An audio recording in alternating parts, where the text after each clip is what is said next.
Thank you for joining us this afternoon. We're about halfway through our lecture series this spring, where we are taking a closer look at World War II. And today we have Dr. Elizabeth Hachten. Liz Hachten joined the faculty at UW-Whitewater in 1993 after completing a PhD in History of Science and Medicine at UW-Madison. Over the years, she has taught a wide range of courses, including Russian and European history, history of disease, historical methods, and most recently, global health.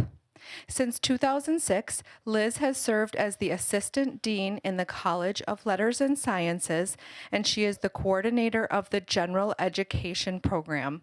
While Liz's research interests focus on the history of public health and disease in late empirical and early Soviet Russia, she also enjoys delving into family genealogical research. Please welcome Dr. Liz Hachten.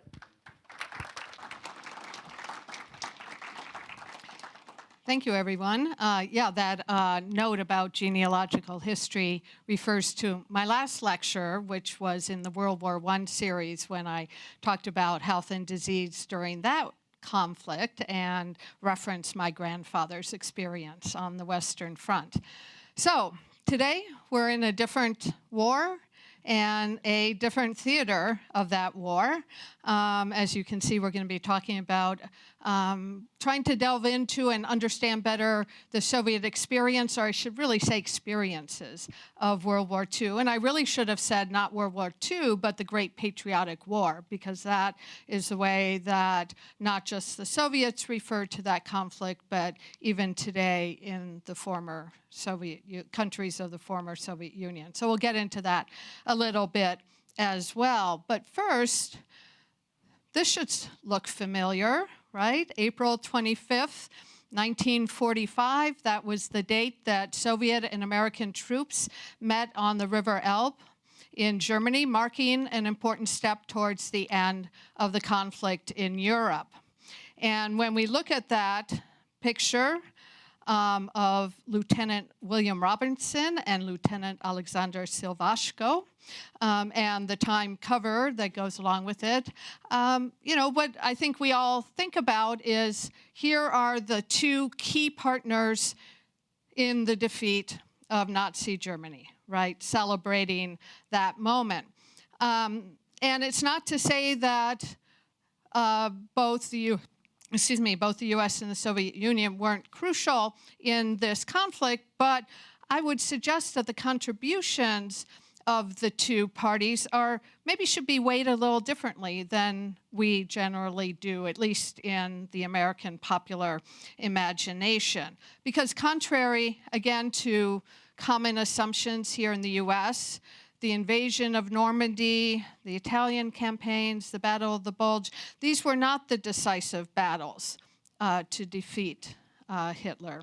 All of those battles actually happened on the Eastern Front. And the greatest role, perhaps, of the U.S. in that defeat then becomes the support that we provided through Lend-Lease and other means of supporting that Soviet effort. So why do I say that? Well, think about this. The fighting on the Eastern Front went on between 400 German and Soviet divisions over 4 years, over a front that spanned over 1,600 kilometers. In the meantime, the fighting on the Western Front involved 15 to 20 divisions at most in a shorter period of time. The German army suffered 88% of its casualties on the Eastern Front, and it was the Soviet troops who broke the will and capacity of the German army to carry out massive front offensives in 1943. So, according to Norman Davis, an American historian, he argues that the key role of the Soviet army in World War II will be so obvious to future historians that they will merely credit the U.S. and the Great Britain with providing important support. So that's where I got my first provocative statement. Further, there was no home front in the Soviet Union. In fact, that term, the home front, is meaningless in the context of the fact that over a third of the territory of the Soviet Union was occupied at one point or another during a period of, during the period from 1941 through much of 1943. The rest of the population that was in the rear, maybe that's a better term than home front, were enlisted in war services, whether that was the women who were providing the main labor on the collective farms or in the factories making war armaments, the old men, the children, and those are children, putting together shells there at the bottom, were all enlisted in this great effort. And they too were on strict rations. They suffered cold, deprivation, even starvation. As I said, no real home front.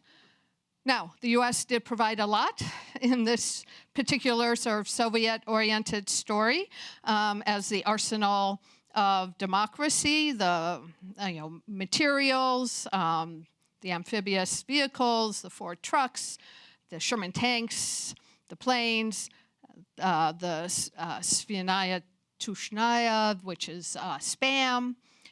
15 million boots were sent to the Soviet Union as well.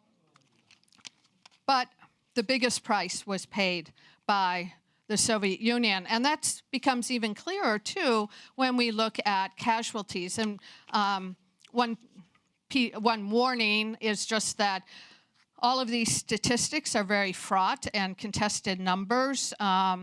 Before Mikhail Gorbachev was in power in the Soviet Union in the late 1980s, there were different figures used, usually a total of 20 million casualties, both military and civilian. About half and half was considered the best estimate of Soviet casualties, but a commission during the Gorbachev era did calculations based on excess population losses, figuring that out, and I can talk more about that in the question and answer period, but found that 28 million people were missing in the population at the end of the war that should have been there. And some of those emigrated, some of them were repressed by their own regime, so it wasn't 28 million who died, but that gives you a sense of the magnitude, right, of the calamity that hit the Soviet Union. So a full 65% of military deaths in the Western Alliance were suffered by the Soviets. They had about 30 million people total mobilized into the Red Army over the period 1939 to 1945. So about a third of those died in the conflict, and of course many more endured injuries, disease, and captivity. And the civilian fatalities, just beyond comprehension almost. And again, very much estimate, but somewhere in the range of 15 to 18 million. So when we look at World War II as a whole, so this isn't just the Allies, as you can see, Germany, Japan, Romania, other Axis powers are listed here too, but when we look at the death toll, military and civilian, as a percentage of each country's population, you can see that the Soviet Union is next only to Poland in terms of the percentage of the population that was lost. And if you're wondering where the U.S. is, all the way at the bottom, right. We lost 0.3% of our population, 405,000 died in the conflict, basically no civilians. So a very different picture. And it's not just the loss of life. Oh, before I go on, let me just also say that, of course, the Soviet Union no longer exists, so I did want to also show you this chart, and I'm sorry for the small writing on the side, but this shows, again, the sort of the fraction of population. So here's 0, 5%, 10%, 15, 20, 25%. So fraction of different countries' populations that died in World War II. So you can see when you break it out, Belarus actually ends up in the unenviable position of having lost the highest percentage of their population, about 25% more even than Poland. Ukraine then third, with the rest of the Soviet Union coming behind. Latvia and Lithuania, of course, Baltic states that had been forcibly incorporated into the Soviet Union in 1939, and they too suffered immensely in this. But it wasn't just the loss of life. The material losses were immense as well. The Soviets estimated that the war destroyed 70,000 villages, 1,700 towns, major cities including Kiev, Leningrad, Smolensk, Minsk, Kharkov, Odessa, Sevastopol were basically destroyed, and of course Stalingrad, Volgograd today. Dwight Eisenhower noted in his memoirs, and I'll quote here, "When we flew into Russia in 1945, I did not see a house standing between the western borders of the country and the area around Moscow.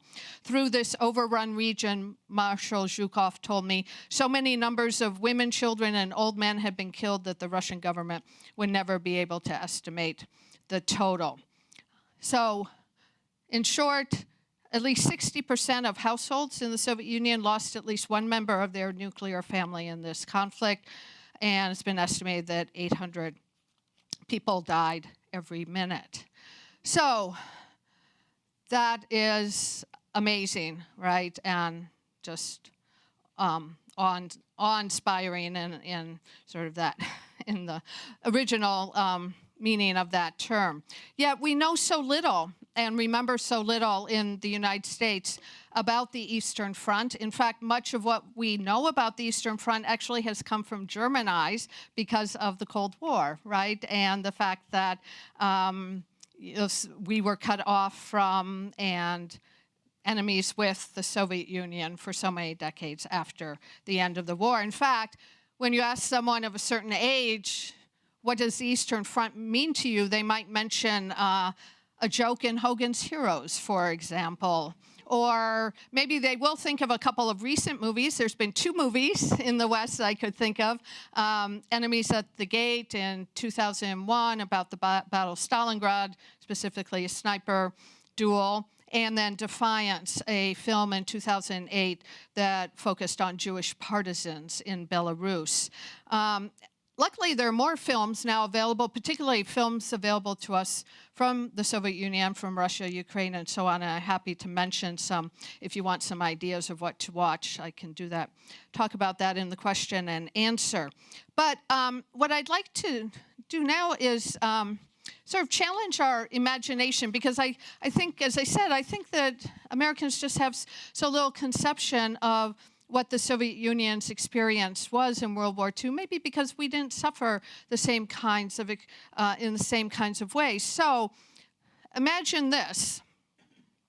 The distance between Berlin and Moscow is pretty much the same distance that separates New York City and Atlanta. So imagine 20 or 25 million people being violently killed over 4 years between those two cities. The Eastern Front wound its way through the heart of the western portion, at least, of Russia, of the Soviet Union, including all those twists and bulges and turns. That line in the United States would stretch from about Baltimore to Salt Lake City. Okay, so in place of Leningrad, could you imagine Chicago under bitter siege and constant shelling for 900 days? Can we mentally picture thousands, in fact, tens of thousands of dead bodies lying in frozen streets along Lakeshore Drive? Could we endure to see 1 million people die of starvation in that besieged Chicago? Or conceive of people engaging in cannibalism in those circumstances? Or think of Cincinnati like Stalingrad, where not a single structure was left habitable, and several 100,000 soldiers killed each other in the process of leveling the city.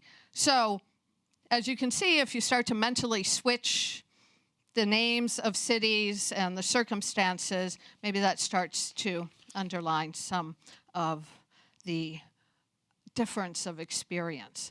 So why was this?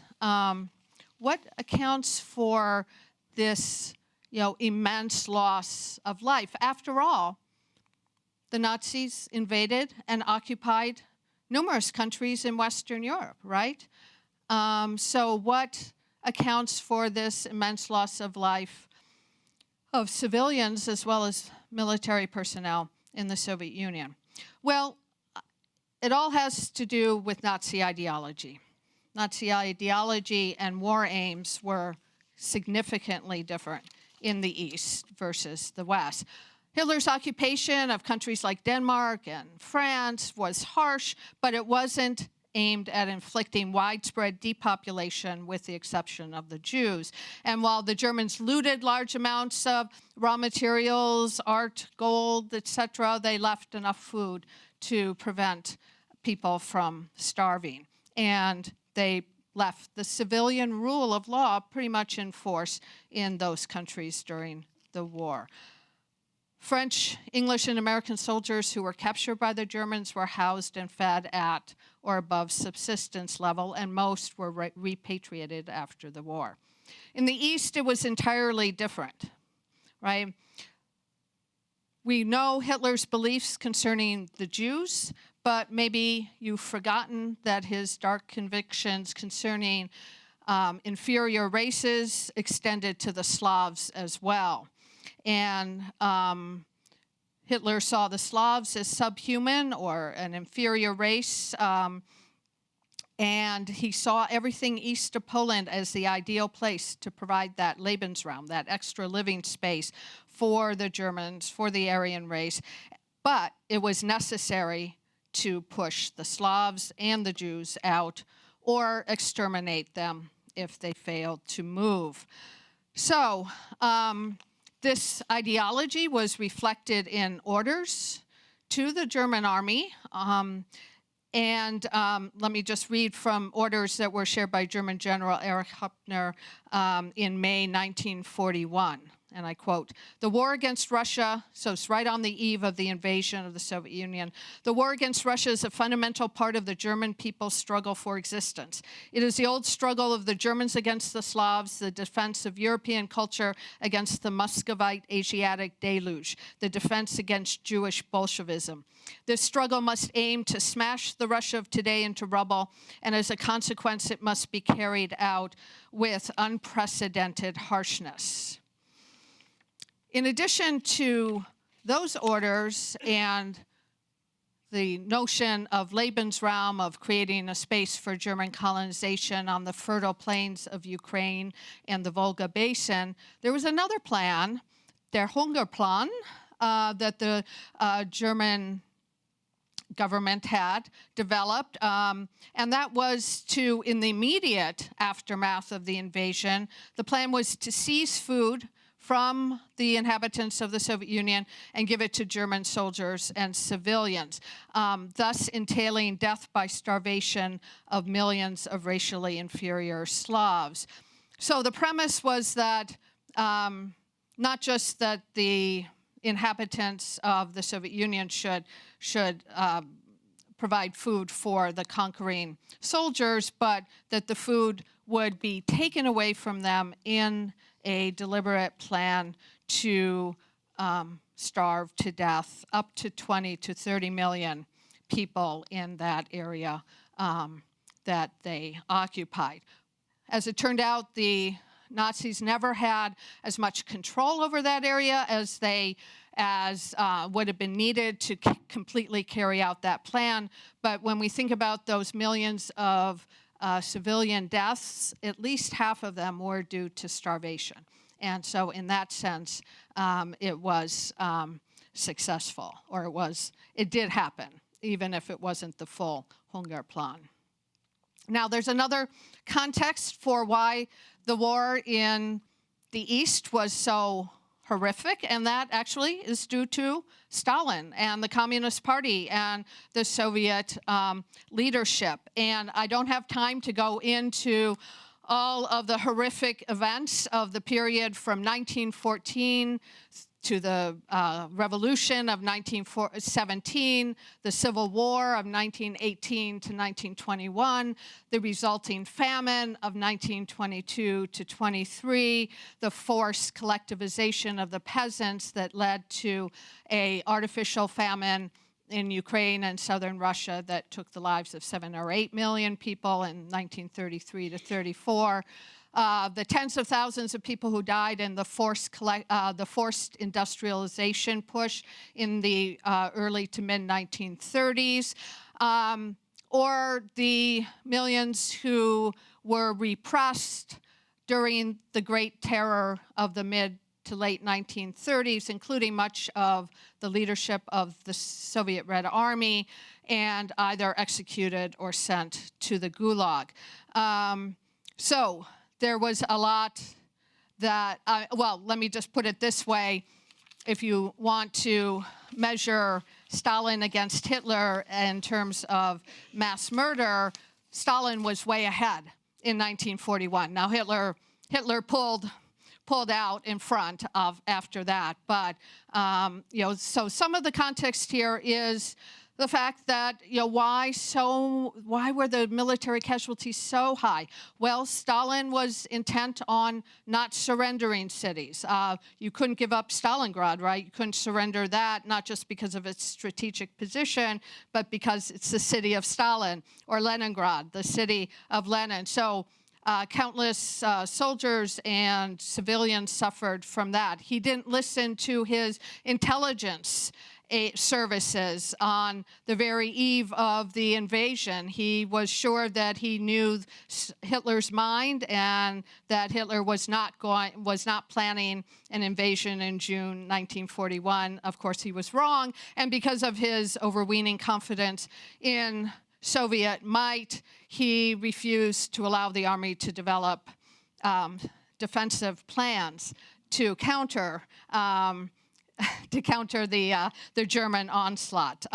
So there's a lot that Stalin also is guilty of. But I would point out one thing, and the reason I have that poster there showing Stalin standing next to, I'm sorry, it's a little blurry, standing next to a modern hydroelectric dam, is that, as I usually tell my students in Soviet history class, I don't want to make Stalin sound more prescient than he was, but he did give a speech in February 1931, so just 10 years before the invasion of the Soviet Union, when he defends the rapid pace of industrialization, which was just upending the country completely. And he said, I'm sometimes asked if it's not possible to slow down the tempo. And he said, no, to slacken the tempo would mean falling behind, and those who fall behind get beaten. And then he refers to all the times in Russian history when the Russians had been beaten because they were backward and behind. And so then he ends by saying, we are 50 or 100 years behind the advanced countries. We must make good on this distance in 10 years. Either we do it or we shall be crushed. So, as I said, just 10 years before Operation Barbarossa, he did make that prediction. And it was the Soviet industrial base was extremely important in the success. So Operation Barbarossa, the biggest operation of World War II military operation, launched on the summer solstice in 1941 along, as you can see, a huge front, 3 great army groups, over 3 million German soldiers, 150 divisions, 3,000 tanks smashed through the frontier into Soviet territory. And as you can imagine, especially given the relative lack of readiness that I've already described, this was in itself an extraordinarily traumatic event for the people of the Soviet Union. Now, I should say, the losses, as I'll talk in a minute, were huge during this time, but because of strict censorship, the Soviets didn't know all that much about really how bad the situation was and how many Soviet soldiers were being killed and captured in that period. So about a half of the Soviet military casualties actually occurred in the meat grinder of the initial 6 months or so, 6 or 7 months of the war. As one recruit put it, talking about the Red Army, they called us, they trained us, they killed us. And I just point out that in many campaigns, average life expectancy for a Red Army soldier was about 3 days. So the scale of savagery and of these battles was just immense. I should also add that 2.5 million Soviet soldiers were taken prisoner in the first 5 months of the campaign. In fact, in the defense of Kiev, about 700,000 were killed or missing in a couple of weeks, another 500,000 in the battle for Moscow. So that's horrific, right? I mean, Hitler and his generals fully expected that the Red Army would collapse. But that didn't happen. The recruits kept coming, and a lot of ink has been spilled over the years to try to explain, what was the motivation of the Red Army soldier. And I think that we should acknowledge that the motivation of the Red Army soldier was as complex as the motivation of any soldier, right? A mix of defense of one's homeland, perhaps defense of the system, but even in the context of someone who wasn't happy under communism, maybe a peasant who had suffered losses, perhaps deaths in their family due to Stalin, still nonetheless may be called to serve for any number of reasons. Now, one thing that's interesting when you look at the recruitment posters and propaganda posters is, of course, you see the posters, of Stalin leading the way. Notice everyone's pointing west because that's where the Germans are coming from, right? Going to war for Stalin, although the caption here says also to defend our motherland. This is an interesting poster because it points to the sense of Russian patriotism, great Russian patriotism. This is Alexander Nevsky, the medieval prince who fought off the Teutonic Knights. Here's Suvorov, Mikhail Suvorov. He was the general who defeated Napoleon. And the Napoleonic War in Russia was called the Patriotic War. So notice that was a patriotic war. This is the Great Patriotic War. And then this figure is Chapayev, who I don't think any of you know, but he was a figure in Civil War. So the quotation here is, smash the the Germans and calling on the grandsons of Suvorov and the children of Chapayev. Even more strong was the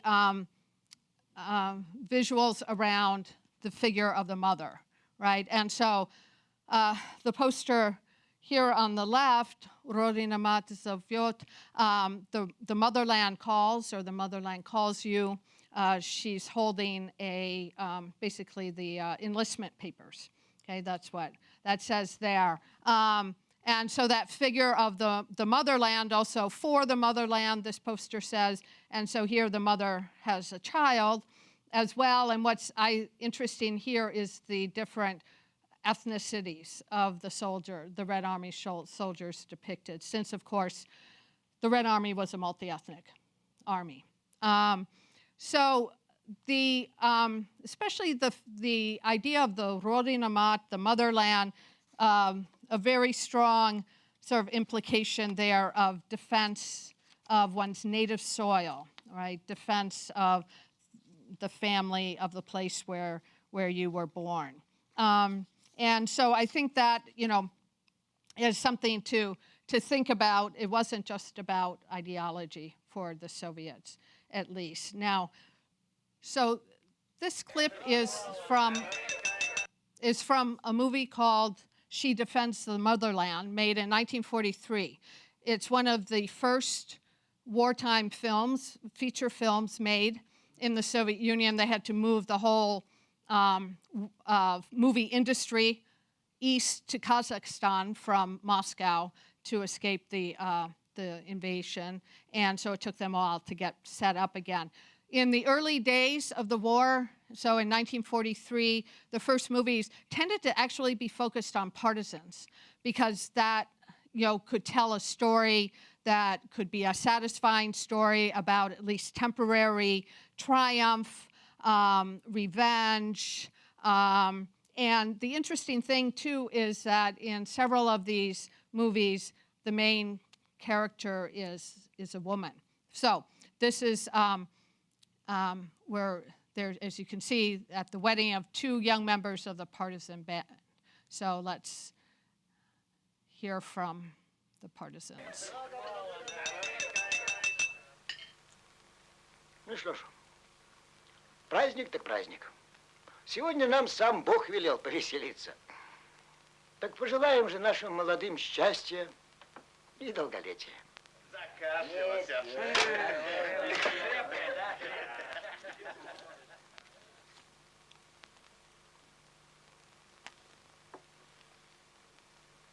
She looks just like the poster, right?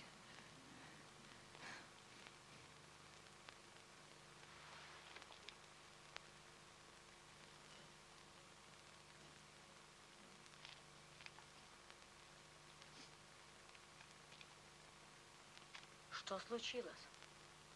Прасковья Ивановна. Фашисты Москву взяли.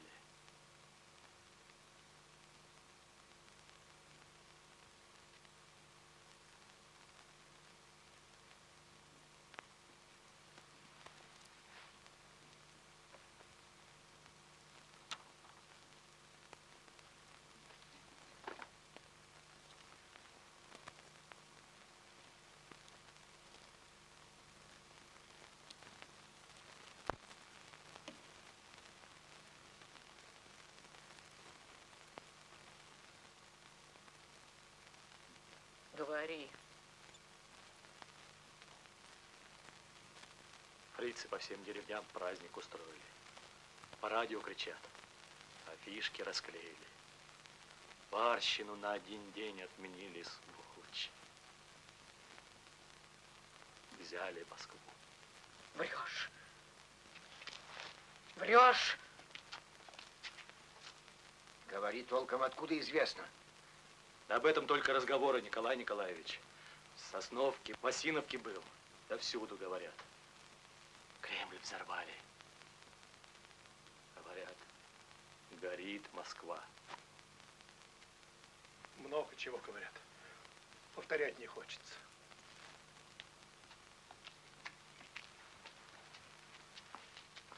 Неправда. Неужто вы верите? Мы тут за Осиновку бьемся, каждую сажень земли кровью поливаем, а там Москва. Москва! Ведь если нет Москвы, как же тогда жить? Как сердцу не разорваться?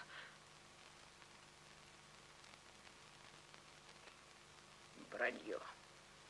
Вранье. Наша Москва. Не мог народ свое самое родное, самое кровное отдать. Знаю, вижу, собрался весь народ наш и отбил, отогнал, не пропустил, не мог пропустить. Наша Москва. А вы поверили, распустили нюни, как бабы. Стыдно! Надоело вам в лесу храниться, вот вы и поверили. А я не верю и докажу. Okay, so what I think is interesting there, for me especially, is the, she talks about defending Sinovka, that's the village, soaking every inch of it with their blood, but then Moscow, the state, stands there, and the idea that, this has to be false news, fake news, right, that we could have never given up Moscow. Of course, the battle for Moscow had already been won by 1943, but this was meant to spur on the further efforts that were needed. The other thing, I'm sure you all noticed her scolding her partisans about mourning like women. And so I'm not going to have time today to talk about the role of women in combat and so on in World War II in the Soviet Union, and we could maybe talk about it if people are interested afterwards. But certainly that is definitely a trope here that is very intentional to spur on the vast majority of Red Army soldiers who were male at that time. So I know I'm getting short on time, but I do want to talk about some other aspects of the experience of the war very briefly. One is the horrific experience of Soviet POWs. There were a total of 5.7 million Red Army soldiers, and as well as reservists and random civilians who were caught up in the battles as well, who were captured by the Germans. Over half of them in just about the first 3 months of the invasion. Over half died in captivity, 3.3 million, never went home. And that represents a figure of about over 55% of all Soviet POWs. In contrast, 8,300 out of 231,000 British and US prisoners died in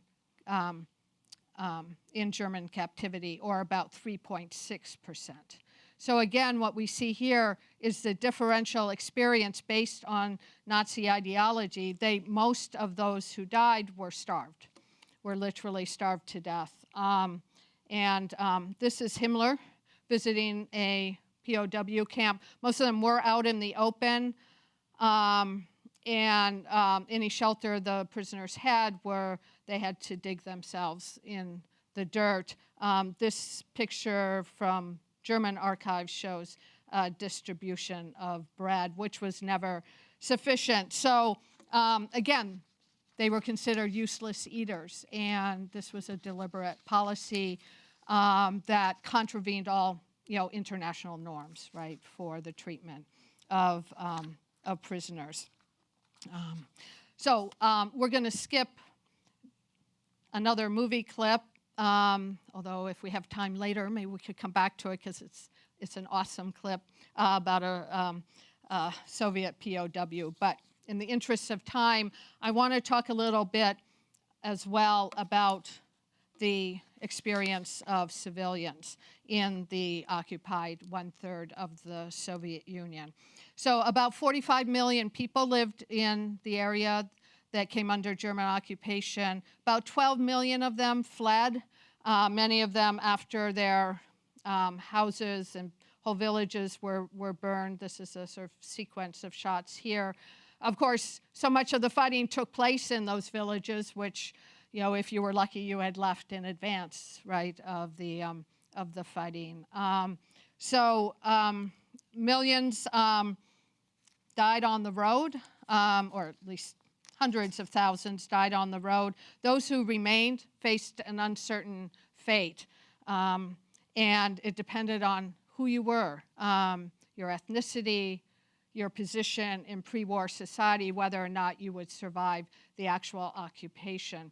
And here's where we have to understand something about the way that the German invasion employed the concept of Einsatzgruppen, or task forces of SS and Waffen, special forces, helped by local collaborators to basically follow behind the attacking forces with specific orders from Hitler to kill, quote, and here I'm quoting from the orders, kill all potential leaders of society, meaning to wipe out the intelligentsia, all communists, Jews, gypsies, guerrillas, saboteurs, and those capable of resistance. So you can see the extent to which all of these and more were killing grounds, where the Jews, the gypsies, the communists, the educated, and so on, were primarily shot. So this is, face-to-face mass killing. 1 million Jews, and at least that many more other civilians, and many other villages and towns too small to show here. So just horrific, the record of this, and to imagine what that was like for the victims. This was all done in public as well, so that depending on where it was, there were many witnesses, not many of whom intervened, but many, some stories of heroism and escape. So the final solution actually had not yet been launched at the time of the invasion of the Soviet Union. This was sort of stage one. At the time of Operation Barbarossa, Auschwitz, Treblinka, and other concentration camps had not yet been built. Later on, they brought in mobile killing vans and used carbon monoxide to kill people because it started to apparently wear on the Einsatzgruppen members to do this mass killing. So that photograph that you saw at the very beginning of my presentation, for me, this is sort of the iconic photograph of suffering during the war on the Eastern Front. Dmitry Baltar-Mons was a Jewish Soviet photographer, and this is a photo of the discovery of victims of mainly Jewish men who had been killed by the Germans before they retreated from Kerch in Crimea in 1942. I should say that this particular print is a composite, so the original print had just a flat gray sky, but later on when Baltar-Mons went back to the negative and wanted to make another print, it was partially destroyed, so he sort of had to create a new sky, and he did so in a very dramatic fashion, as you can see. This was actually one of the first encounters of the Soviet authorities with the Holocaust on their occupied territory. So it is a remarkable photograph from that angle, and it also the photograph has a remarkable history as well that, again, I'd be happy to share later. So that brings us back to Leningrad.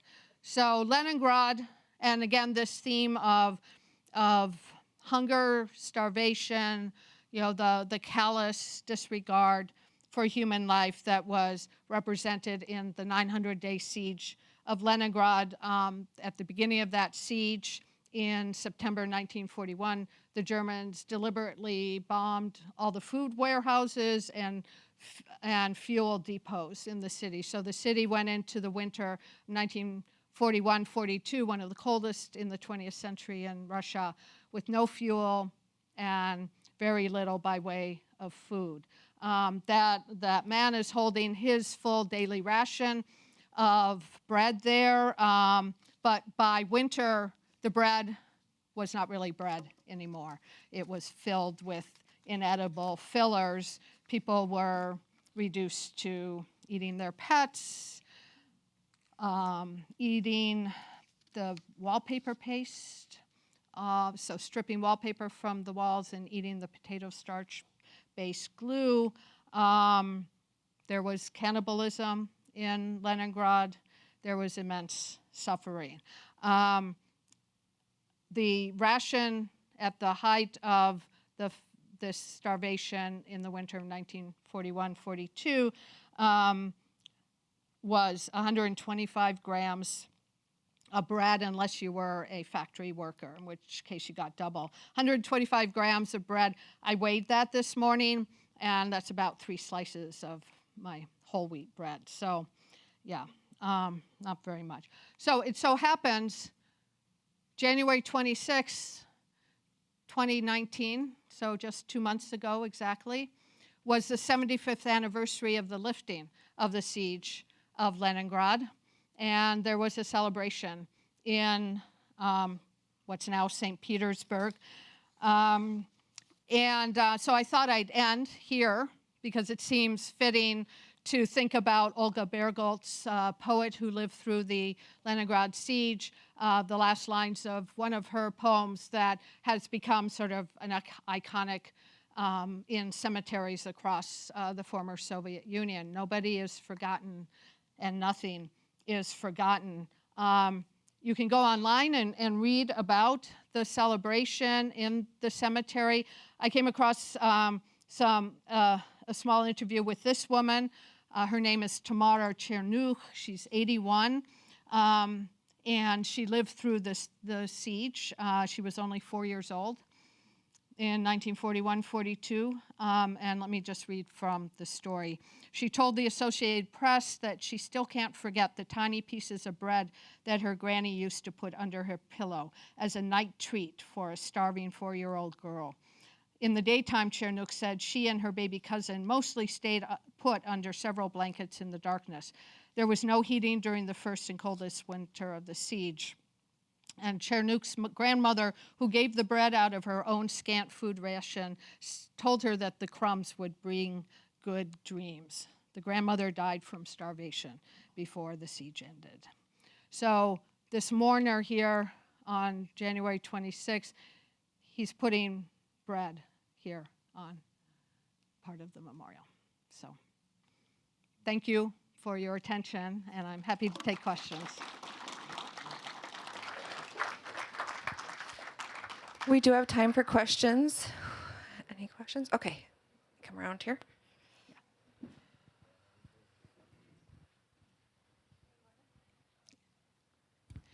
Stalin was very vicious himself. Yes. Were there any of the Russians or the Soviets who favored the Germans and helped them? Was there anything Yes. like, as they did in, say, France or what have you? Yes, there were, especially in the areas of Ukraine and Belarus that had just been conquered by Stalin's army in 1939 and forcibly annexed into the Soviet Union.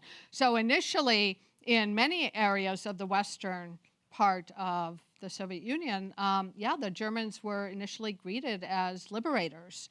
But that didn't last very long because of these other policies that they proceeded to implement. Now, that's not to say that there weren't individual collaborators, and there were many, and especially working for the Einsatzgruppen and collaborating with the authorities. But yes, in many areas, there was the Germans were initially welcomed as liberators. Was there a question here in the front? There's one up here. Over here, okay.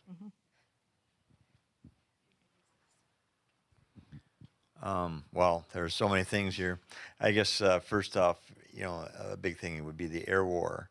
Who controls the skies? Right. And somehow the Germans managed to lose that battle. I'm not exactly sure why. But on a different thought, the one of the big things that, as I understand it, stopped Napoleon when he tried to invade Russia was the scorched earth policy that the Russians took on. Right. And so Napoleon was really unable to support his army.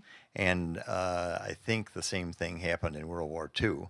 So there was no provision from the land the Germans were able to get, and they couldn't possibly supply their vast army very well. So the Germans, even the army was at a disadvantage, I think, Right. too. Well, yes and no. I mean, I think in many areas, because the speed of the blitzkrieg in the initial weeks meant that the Soviets didn't have time to implement a scorched earth policy.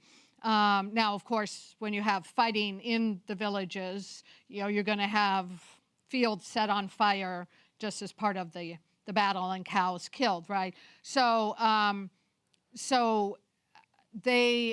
not sure if the Soviets were able to do it, to a great extent in those initial weeks. But by the time, you get to, say, Stalingrad. So the German army has pushed way to the east, created a salient there. They're cut off from their supply lines, and there's nothing there. I mean, the Soviets have just stripped it all clean. Not a scorched earth so much as already gathered it all up for themselves, right? And when you think about like the reliance of the German army on horses, which is sort of surprising given that we think about tanks, but everything else almost was pulled by horses. And what horses need to live, I mean, you can understand that was devastating. So, yeah, you're right that supplies and, of course, general winter can always be relied on in Russia. And part of the reason that Stalin in June 1941 couldn't believe that Hitler was going to invade was that he knew that they had not made any provisions for cold weather gear for the Nazi army. But of course, Hitler assumed it would be over by winter. So, Stalin made mistakes, but so did Hitler, right? And even before General Winter, they hit Major Rasputitsa, which is Rasputitsa refers to the mud season. There are two mud seasons in Russia. There's a fall mud season and a spring mud season, and everything got bogged down in that as well. Kind of came down to which side starved first, wasn't it? Yeah. Well, yeah, as you can see, yes, to some extent. We, And the air war. So the strategic bombing was not a factor on the Eastern Front. Neither side had the capability for that. Initially, of course, Germans owned the air, and that accounts for their great successes. And then with the help of U.S. Lend-Lease and so on, the Soviets were able to build up their air power. So by late 1943, they were owning the air to a great extent. So. we have time for just one more question if anyone has a question, but otherwise you can certainly ask individual questions. Yeah. Sure, just hold on one second so we can all hear you here. Can't hear in the back. Okay. Stalin was in charge before the war and after the war. Yeah. Why both times was there so much secrecy about the conditions in Russia, the losses they suffered? After the war, wouldn't it have been nice to tell the rest of the world, look at how we suffered? Right. Well, of course, the context at that point was there. I mean, okay, so initially they did, and we're getting, in 1946, 47, they were getting aid through the UN refugee agency. I can't remember the full title for that. But it was with the institution of the Marshall Plan, of course, that all fell apart because the Marshall Plan was only targeting the West. So that's where, along with all the other tensions by 1947 in Europe, was a factor here. And so then it becomes a matter of weakness, right? I mean, the reality is the Soviet Union didn't recover until the 1960s from, in terms of pre-war industrial production, agricultural production, and so on, population, et cetera. So, but of course, then you're showing your weakness, right, to reveal any of that to your enemies. And then the other thing is there comes to be this heroic myth propagated by the state about the victory over Nazi Germany that really didn't leave room for sort of any acknowledgement of human individual suffering. And so everyone was a hero. I mean, Stalin's own son was captured, right, in the first months of the war and was a prisoner of war. He refused a German offer to repatriate his son because Stalin believed that if you were captured, that meant that you were not willing to die for your country and for Stalin. So you were a coward and therefore not worthy of